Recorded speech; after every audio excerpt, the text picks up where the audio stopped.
الحمدللہ والصلاۃ والسلام علی رسول اللہ اما بعد۔ قرآن کریم کی تلاوت کے آداب میں سے ایک اہم ادب یہ بھی ہے کہ پابندی کے ساتھ اس کی تلاوت کی جائے، اسے بار بار پڑھا جائے،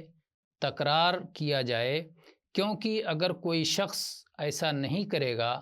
تو پھر وہ بھول جائے گا، اس لیے کہ قرآن پاک سینوں سے بہت تیزی کے ساتھ نکل جاتا ہے، اسی لیے اس پر پوری توجہ ہونی چاہیے، اس کے پڑھنے کا اور بار بار تلاوت کا پورا اہتمام ہونا چاہیے۔ رسول اکرم صلی اللہ علیہ وسلم نے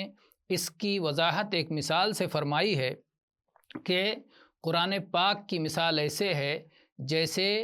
کوئی اونٹ والا ہو، اگر اپنے اونٹ کو وہ باندھ کے رکھتا ہے اور اس کی نگرانی کرتا ہے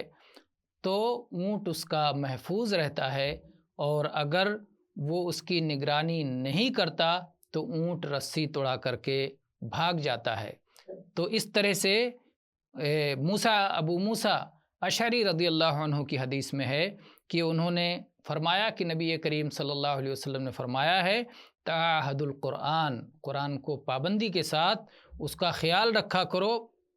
اللہ کی قسم، اس ذات کی قسم جس کے ہاتھ میں میری جان ہے، جیسے اونٹ رسی توڑا کر کے بھاگ جاتا ہے اس سے کہیں زیادہ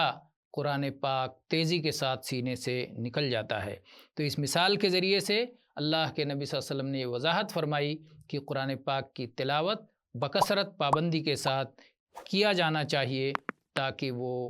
سینوں سے نکل نہ جائے اور انسان اسے بھول نہ جائے۔